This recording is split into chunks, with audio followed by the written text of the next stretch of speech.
Hello everyone, I am Fabien and I'm a PhD student at the Embodied Lab in France, and today I'm going to talk a little bit about our work with Indira and Catherine Pelachot on human agent affective touch in immersive environment. So first, let me introduce my talk by talking a little bit about touch, and more specifically social touch. What we call social touch is basically any instance of a touch happening between a human and any other social agent. So it could be with another human, it could be with a pet, an animal, or it could also be with a robot or even a virtual agent. Touch is known to be able to communicate distinct emotion and to be a very powerful social sense overall. It is closely related to relationship. You are not going to interpret a touch coming from a stranger in the same way that you would interpret it coming from a loved one. And touch is able to facilitate bonding with other people. So on the other hand, we have embodied conversational agents, so agents that have visible bodies and that have been endowed with more and more social abilities. So nowadays we have embodied conversational agents that are able to use gestures, to use speech, prosody, and even to use facial expressions. And so it would seem very natural to us that we would now try to endow them with the ability to touch a human or another embodied conversational agent. And so our main research question is basically to what extent can touch help an ECA, an embodied conversational agent, express emotions and bond with a human in the specific setup of virtual reality.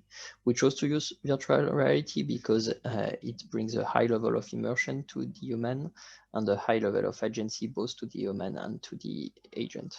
And our secondary question is basically how can we determine when and how an agent should touch a human?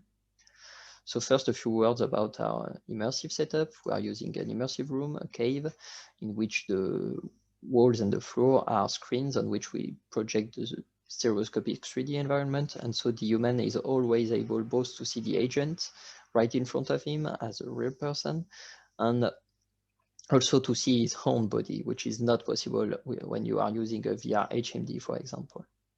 So when it comes to the decision model of our agent, we are using an architecture that is very classical when it comes to autonomous agents. And what happens is that basically we first need to be able to perceive what the human is doing. So the agent needs a way to perceive what the human is doing in the environment. And for example, this involves being able to perceive where is the human in the environment, where is the human looking at, and how is the human touching the agent, obviously, in our specific case. So for example, what will happen is that we are going to perceive that the human is touching the agent's head, and how is he touching the agent's head or the agent's hand, and we are going to determine for how long, and all of those physical properties, and all of those informations are going to be used as events for the decision model.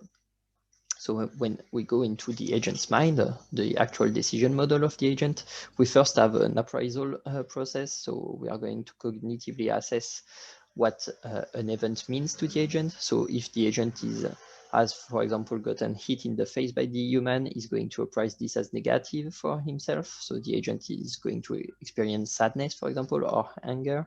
And at the same time, he's going to determine that this means that the human himself is rather highly aroused and maybe angry at it. And so this leads us to the internal states of the agent. So the agent has both an emotional state, so the agent is either sad or happy or angry, and he is also trying to monitor the human's emotional state. But beyond those information, we also need to take into account the health of the interaction, because bodies and touch belong to the intimate sphere, and so every touch may not be welcome, even with a virtual agent. And so it is extremely important for us to monitor touch acceptability. And since relationship is so important to touch, and that we are going to better accept a touch coming from a loved one, for example, we need a way to model this level of relationship in the interaction, and we use the notion of rapport, which is mutual attentiveness, positivity, and coordination. So we are going to look at the agent's emotional state, at the human's emotional state, and at the human's level of attentiveness towards the agent to determine a score of rapport, which we are then going to use to take a decision. When it comes to the decision making, we are basically going to have the agent first determine what he wants to express, so communicative intention, and then based on this communicative intention, we are going to look at all the appropriate modalities.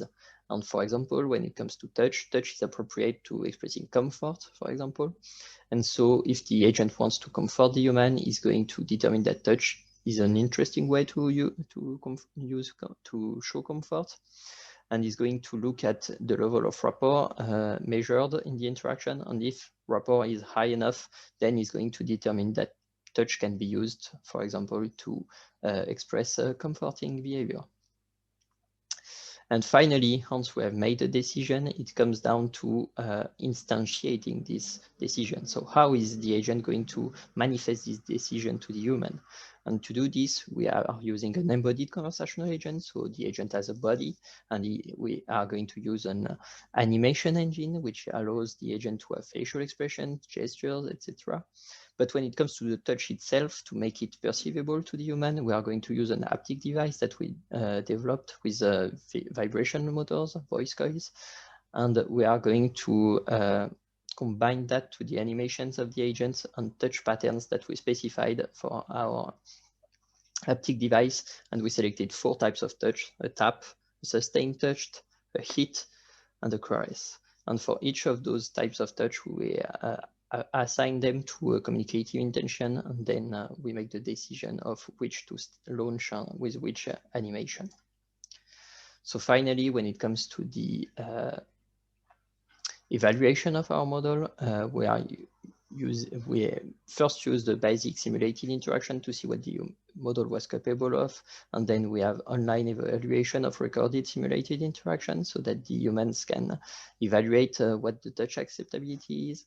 And finally, we'll have a VR evaluation with participant agent interaction, which will include the full model on the reactions of the humans dynamically in the interaction. So thank you a lot for listening, and if you have any questions, I'll be glad to answer them.